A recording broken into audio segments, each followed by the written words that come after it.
Can we all take our seats, please? We'll be starting now in a few seconds. If you don't mind, please come to the front and fill in the seats in the front first.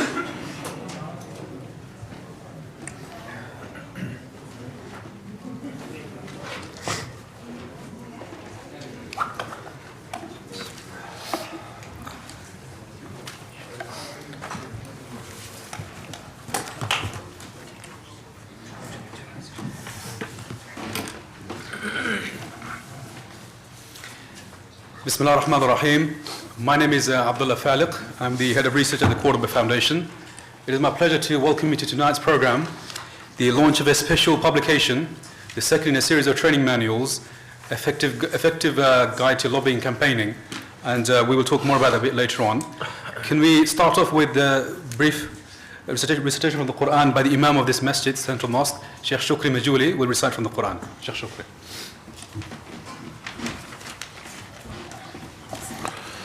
أعوذ بالله من الشيطان الرجيم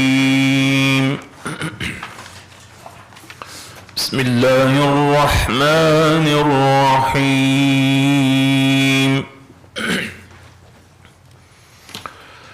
ولتكن منكم أمة يدعون إلى الخير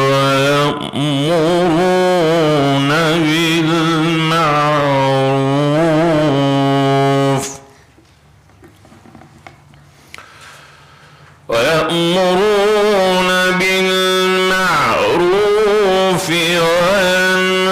وينهون عن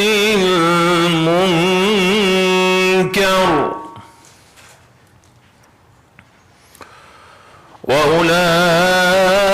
وأولئك هم المفلحون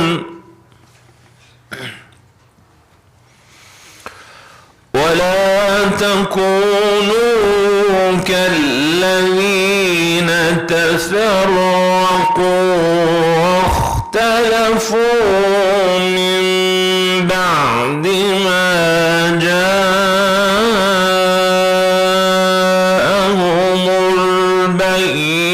البينات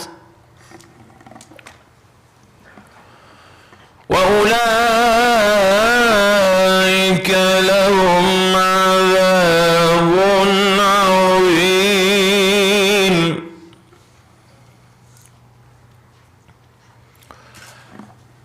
يوم تبيض وجوه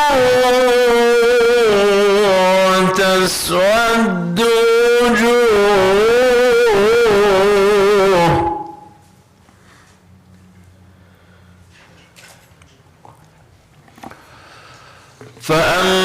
فأما الذين اسودت وجوههم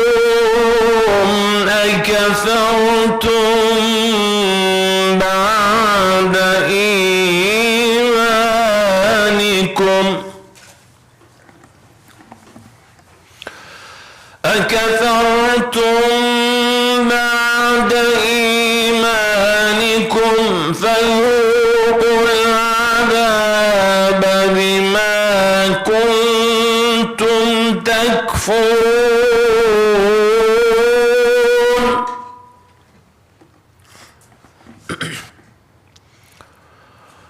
وأما الذين ابيضت وجوههم ففي رحمة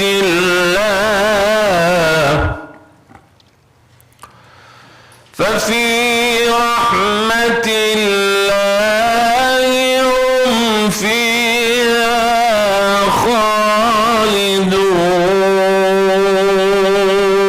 خالدون صدق الله العظيم.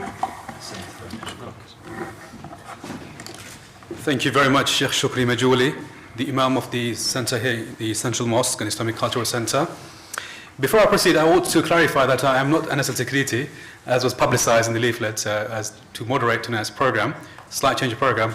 I am Abdullah, as I said before, and Brother Anas will be talking about the guide a bit later on in a bit more detail. Quick few announcements before we proceed. For For the fire exit, there are marked on both sides. If there's a need to go out, they are marked on the back and front. The toilets are downstairs as you go down on the left, and some on the basement also. And we have tea and refreshment at the back for you also.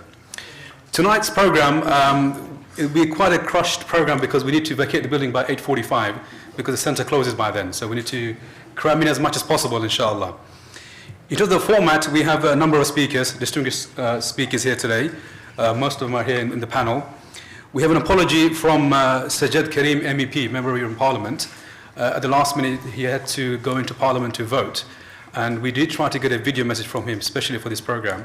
And we're still trying to get that video. There's some technical problems. I hope by the end of the program, before we finish, we will get the video and we'll play it to you, inshallah.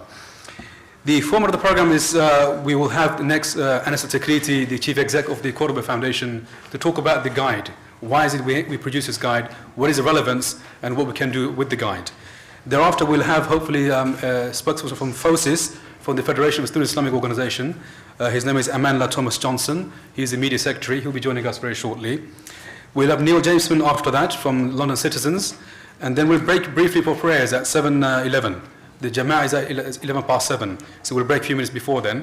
Then after prayers, we hope to have Muazzam Beg from Cage Prisoners, who's already here. Then Aisha Elvi, she just traveled hot foot from Manchester to be with us tonight here. She'll be speaking. And we'll be joined by Jeremy Corbyn, MP, a bit later on. We will try and have some time for question and answers in between, but because of the nature of the program and the short time available, we'll try and speed along as much as possible. So these are the introduction. So it's my pleasure now to introduce to you Anas Al-Takriti, the Chief Executive of the Cordoba Foundation, to welcome you and also to explain a bit more about the lobby guide. Anas Al-Takriti.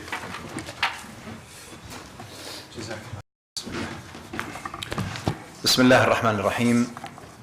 Brothers and sisters, ladies and gentlemen, friends, Assalamu alaikum. Peace be with you all, and thank you very much for joining us in this evening where we are launching the Guide to Effective Lobbying and Campaigning. On behalf of everyone at the Cordoba Foundation, I appreciate you being here, and I hope that you will find tonight both informative, interesting, somewhat educational, and a little bit of fun as well. I have tried one of the samosas and it's indeed extremely tasty. If that's anything to go by, then we are all in for a feast later on. Now, because of the time restrictions and we are already running late, I'd like to first start off by a few words of thanks on behalf of the Cordoba Foundation. I'd like to thank the venue, our hosts for tonight, the London Cultural Centre, the Islamic Centre, or Central Mosque, Regent's Park Mosque. It has many names and it goes by all of the above. I'd also like to thank all our speakers today, those who have traveled near and those who have also traveled far. Their presence today is extremely important and very significant.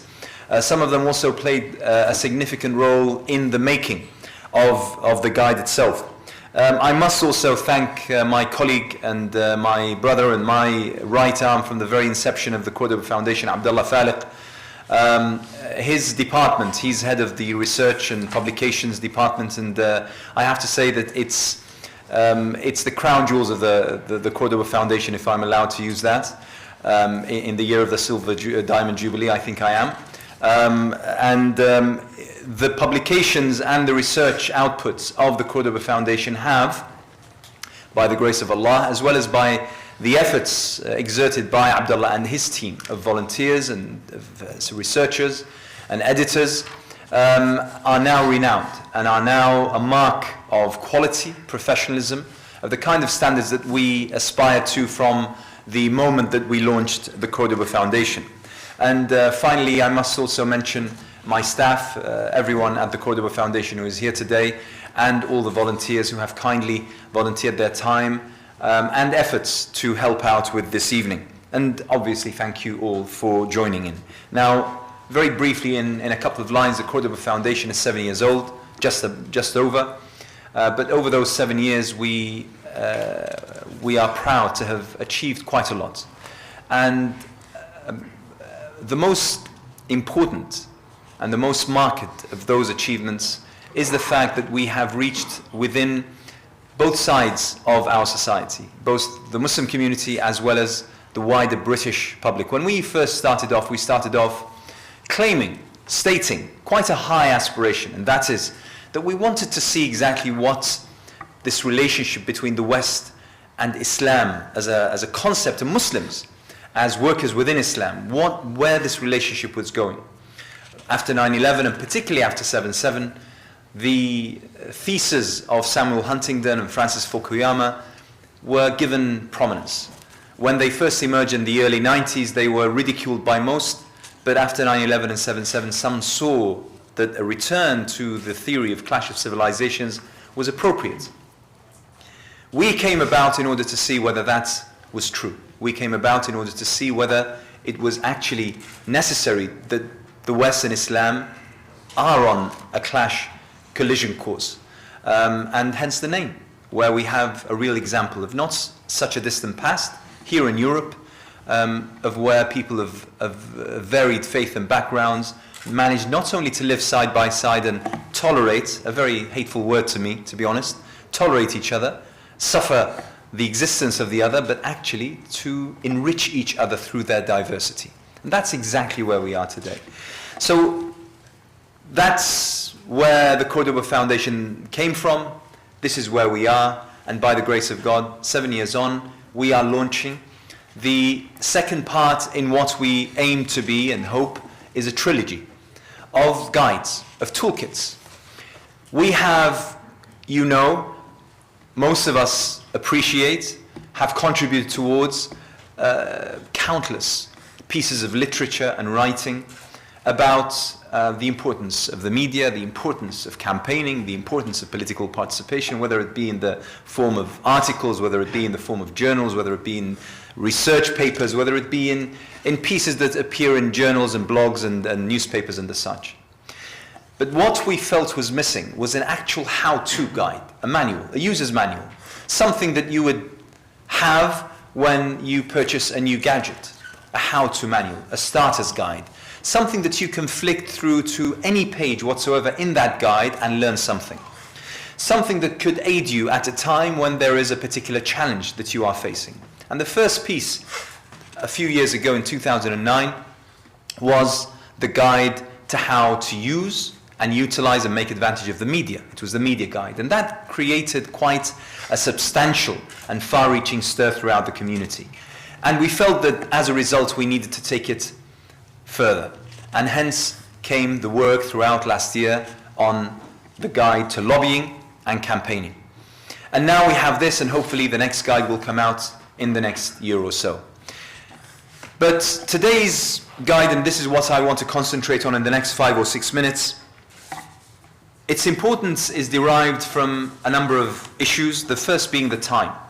This comes out at a time when most people concerned with the state of our country, in fact the state of the world, ask the question as to what is going to be the shape of the world for the next generation. We seem to have created sufficient damage, and we seem to be on the brink of inheriting something of a worn-out world, both environmentally, politically, socially, God knows economically. But what is it going to look like? How are we going to manage this interconnection?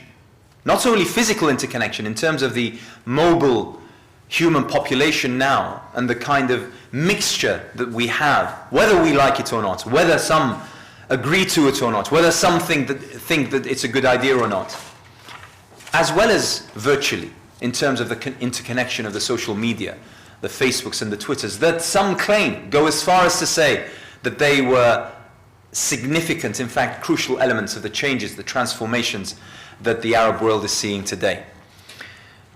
And part of that is exactly what the role of what we call the black ethnic minorities, the BEMs, and particularly amongst them, the Muslim community, as a role, as a place, as a position, as an aspiration to a future, what role do they also have? And the issue of campaigning and political participation and engagement and the such is something which is crucial and central to this issue. So very, very briefly, and I'll run you through this. And the very first question is, I think we've gone to the, why produce these guys? Now, I've said, a little bit about this, but these have become a reference to those who are involved, who are practitioners. Most of us, we carry material in books and magazines and the such, but only a few of us are really practitioners, meaning that I will need what I'm carrying today, tomorrow morning, in order to solve and address a particular issue. And these guides have become, and we hope still will prove to be, a real practical guide and a solution, a handbook for those who are actually on the field doing the day-to-day interaction on these levels. Now, the guide itself, there are three main elements. First of all, that it offers basic definitions of lobbying and explains its history. Now, we as a country, we're not that familiar with lobbying. This is something that I first heard when I came in touch with the reality and history of America, because the United States is far more advanced than anywhere else in the world when it comes to the aspect of lobbying. Most of us, if not all of us, practice lobbying, but most of us don't really know that we're practicing lobbying. When we tell people in various campaigns to pick up the phone and call their MPs, or to head to Parliament and sit in the lobby and wait for their MPs to emerge in order to discuss a particular issue of concern, that is very much lobbying. When any of us is unhappy with the state of affairs in their local neighborhood and they pick up the phone and speak to their local councillors or the such, that is effectively an act of lobbying. When we write to our newspaper editors and the such, that effectively is an act of lobbying. But most of us don't give it that name. Most of us basically see it as a natural, instinctive act of citizenship, rights and responsibilities. It's both a right and it's also a due. It's something that we have to do in order to create a better reality for all of us. But lobbying is actually formulated, it's actually structured, it's actually institutionalized in the United States of America. And by the way, one very interesting thing is that lobbying is effectively banned in France. It's seen as something that interferes with the political process. So that you will find no one who actively and openly admits to being a lobbyist when you're in Paris. However, in America, for those of you who have had the privilege, and I have, of staying a bit in Washington, D.C. and walking the few square kilometers around Capitol Hill, you'll recognize the building after building, row after row. In fact, the people that are walking the streets, and if they give you their business cards, you will find the term lobbyists and lobbying campaign and lobbying front and company and so on and so forth is quite prominent. They also take various guises such as public relations and the like. So this is basically what does lobbying mean. Also, it offers, hopefully, a balance between information-rich material, i.e. the theory, the definitions and the like, but also the practical tips and advice. And also, we have a number of case studies. And this is where these media guides really come to life, both in the case of the earlier part, which is the media guide, as well as this. What we have is that section after section, page after page, we have written by specialists, people who are actually doing what they are talking about. And hence we have the real life experiences of those who are in the field. The specific areas that are covered in the guide are essentially these. Why is it that we should lobby? Why is it so important? And I'm sure that the speakers that will follow tonight will address this particular issue. Also, who is it that we target when we lobby? Is it merely our MPs, or is it merely government? Or is it a wider spectrum of an audience? And also, what kind of tools are available for lobbying and building campaigns? We have, and as I said, the case studies. And then we have the appendix, and this is very, very important. I'm sure that some of you are as guilty as I often, as when we read a book, we sort of end at the final page, but we don't go into the appendices and what follows. And usually that is the most important resource, because that is where any kind of information that you find, because of your respective capacity, you find missing from the guide, those are your resources to go for further reading and further information. Now, what we hope to achieve through this guide is basically to provide a unique and a useful resource point. Also, we need to prompt the community, such as the Muslim community, to become better engaged. We are all keen. We all want to. We all think it's important. The thing is, do we do it well? How well do we engage? We all find it fairly easy enough to write a letter and send it off to our MP, or to pick up a phone and speak to someone in charge. But how well are we actually doing it? Is our effort bearing the fruit that it ought to? So hopefully it also gives some sort of measure and sort of tool as to how to improve the efficiency of our efforts, raising greater awareness and filling the vacuum, because we do, in a sense, and forgive me if I sound a little bit presumptuous here, but there is a vacuum in terms of manuals, actual handbooks, for those out there who have a case, who have an interest, who do face a challenge. Rather than them trying to decipher from all the dense theory and the articles and the journals something practical, we have hopefully provided here a 1, 2, 3 how to do guide. And then obviously what we hope to achieve is to use this as a main toolkit and a main reference point and resource for holding workshops, media training sessions, and the like for those who are interested. Now, this tonight is a very rare occasion in which we are going to be in this climate of incredible economic difficulty and crisis. However, we will depart with this guide, which we have spent quite a long time, if Abdullah corrects me, over 14 months working on, and working on quite densely and through the night. And the emails and texts that I get from Abdullah at 2 a.m. and sometimes 5 a.m. in the morning attest to that.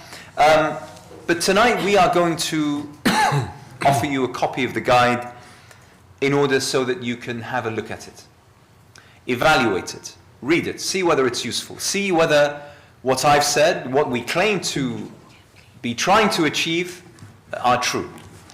And also, hopefully, with the media guide, it'll fit in, it'll flow, so that you have a part 1 and then you have a part 2.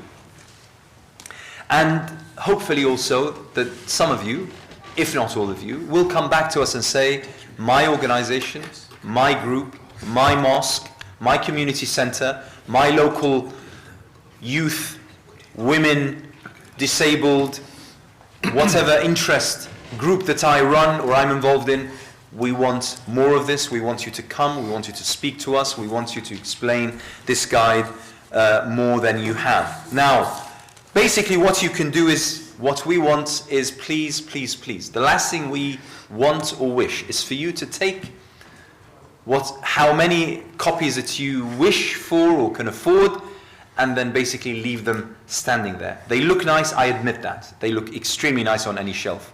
But that's not the point of them. The point of them is that we put them into practice. So please utilize them.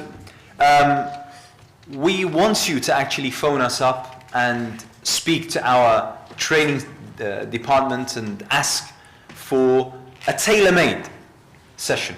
We don't have formulaic sessions that we basically copy-paste for every meeting. What we do is that we provide training sessions and workshops that are tailor-made for you. Some that speak to us want something over the course of 2 hours. They want a bite-sized training session on a very crucial issue. Some want it extended over a weekend, some want it over 4 or 5 days. So whatever fits you, whatever fits your group. Also, please, please, please, each one of you, you have your own network, you have your own contact list. Please tell people about this and ask them for their feedback. By all means, we learn far more, as you all know, from any kind of criticism or alerting us to our shortcomings than we do from the praise, which, by the way, is also welcome. If some of you can write a review, some of you I can see around the hall write for blogs, for journals, you're on Twitter and Facebook, I know some of you follow me, and for those of you who don't, why not? Please do go and write reviews about the guide. Tell your readership about the guide, and put them in the picture of what you think about the guide and how they could best use it. And as I said, give us your feedback. That's my tuppence worth. I will leave you in the capable hands of Abdullah and our next speakers. But once again, thank you for coming here today. And my hope and my wish is that in the next few days, weeks, months, and possibly even years, inshallah, we will be talking more about not only this, but also about the next installment in this trilogy. Thank you very much. Assalamu alaikum. Well, thank you very much, Anas Takliti, for your presentation and explaining the guide. We're nearing to prayer time, so our next speaker is Neil Jameson. He's the founding executive director of Citizens UK and lead organizer of London Citizens. The Guardian not too long ago said he is one of the top 100 most significant public service in the country, and he's one of the most organized person in the country, amongst other things. And Neil Jameson has been very active in campaigns and lobbying. He'll speak now for briefly, and if the call to prayer comes, we'll pause for a little while and continue afterwards also. Neil Jameson. Assalamu alaikum. Thank you very much, Chair, and thank you, Cordoba, for inviting me to be here. Nice to see friends in the audience, and thank you very much for producing this excellent guide. Certainly it's impressive, it's well on the nail, it's got good case studies in. One of them is on the work that we do, and mentions Rahana Ali, who's one of our women organisers. I appeal to the sisters to think about community organising as a job. Citizens UK is the home of community organising. I'm very proud that we now have 5 Muslim organisers in our team of about 25 professional community organisers. One of them, Sotis Chowdhury, is here, who's our organiser in the Shoreditch area of East London. And our job as organisers is not to lobby, really. I suppose we have a lobbying brief, which is to lobby people to get together.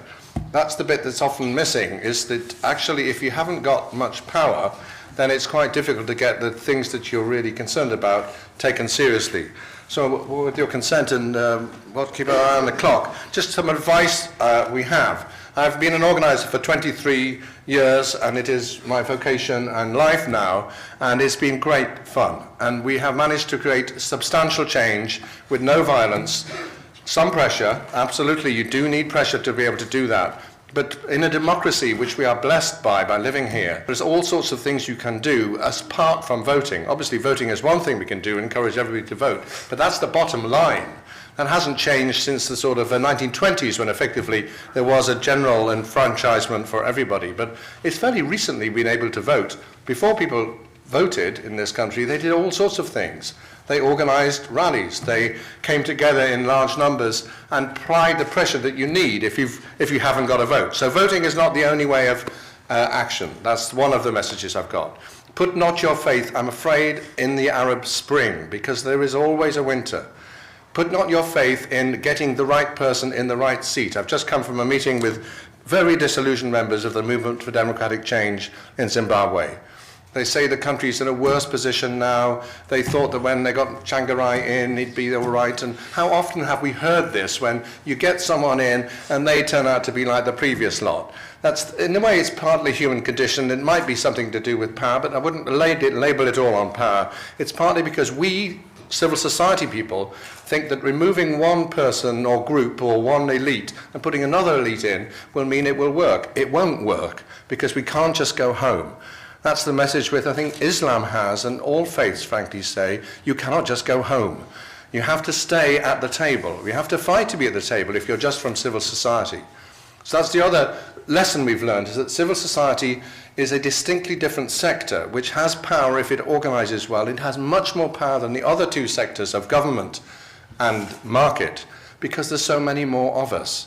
The problem with us is that we all fight about the wrong things.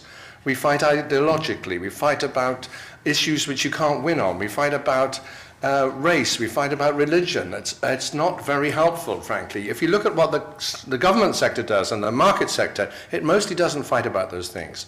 It has its eye on the ball and the game of winning. So that's the other lesson we've learned, is that the campaigns that you should initiate in order to develop your people are ones you think you can win on. I spent 20 years developing campaigns which I lost, and it was a long period of learning and very painful, which is why it's wonderful to have young organisers like Sotaz there, who doesn't have to spend 20 years waiting for that to happen. Because if we actually start with not too ambitious targets, particularly if you're also focused on who do I want to develop through this particular campaign, it's very important if we're going to campaign and we're people of faith that we have an objective, which is develop people in the process, not just to win. The winning for us as community organisers is the winning of 20, 30, 40, 50, 100, 1,000 people in learning how the world works. That's a success in itself. And mostly people learn by winning, not losing. So don't be too ambitious. Recognize that civil society has a role to play, which is why our experience in London Citizens, which I also work with, has been good. What we have identified, if you can organize civil society, and civil society is best recognized in the institutions of civil society. So we're very proud that 8 of the major mosques are members of London Citizens. They pay to be in membership. They pay for the training and learning that they got there. The only significant mosque, I must say, and I hope this doesn't embarrass anybody, that is not a member of London Citizens is this mosque.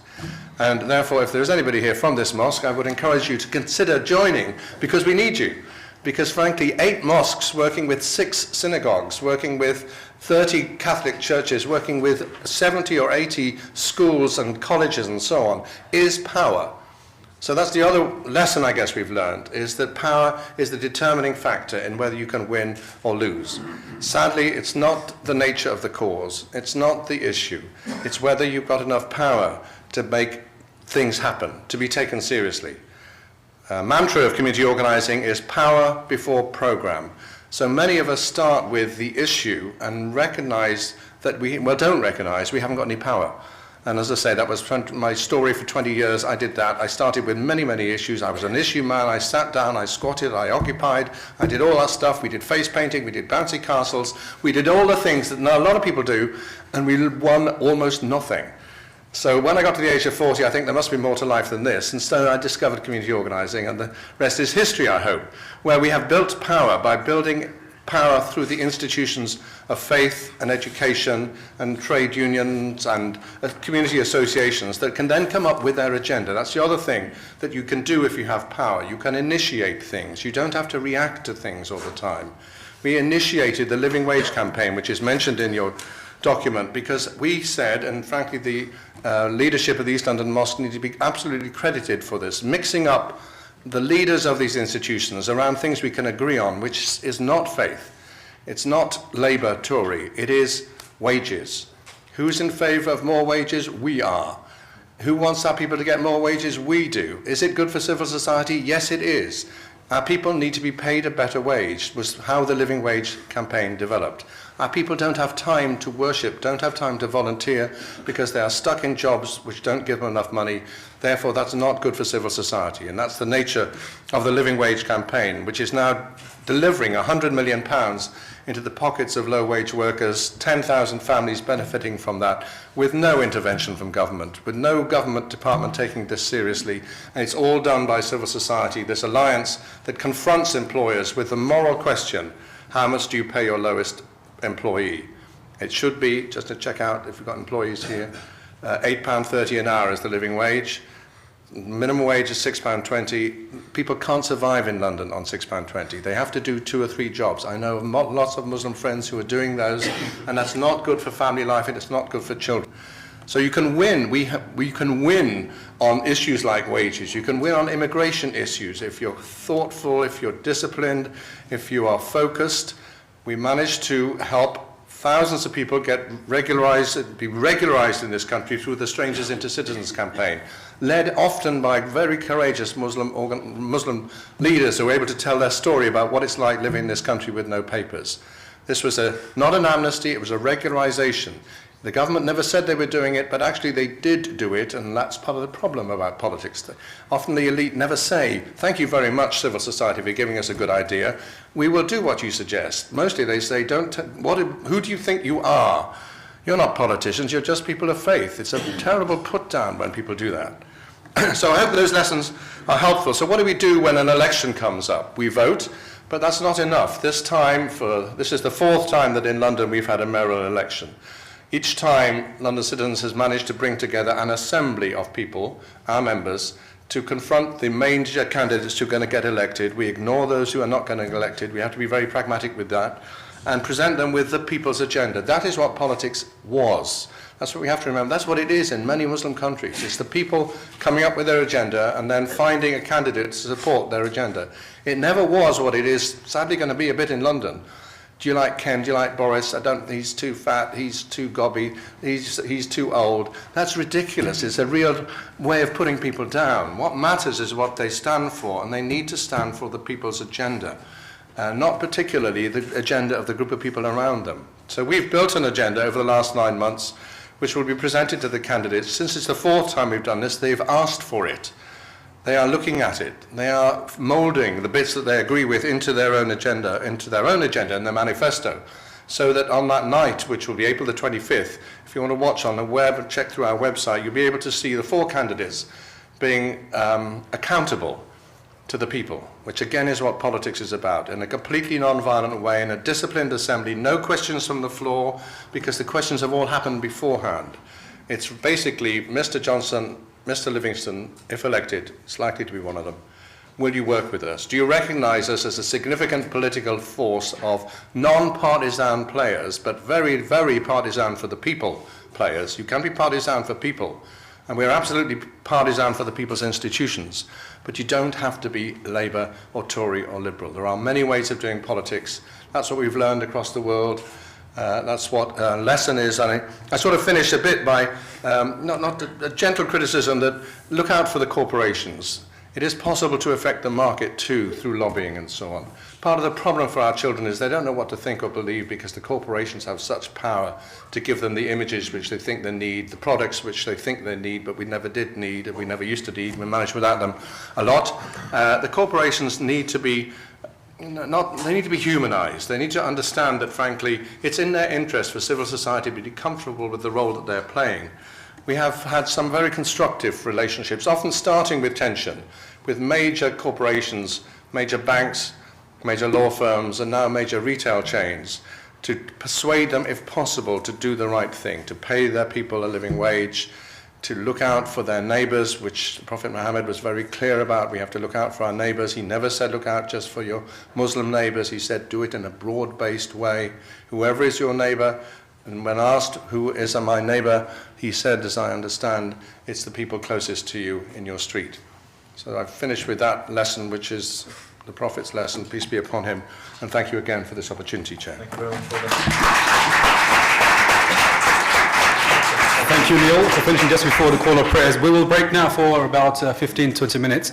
We'll resume at 7:30 with the rest of the speakers. So we'll have a break now. Thank you very much.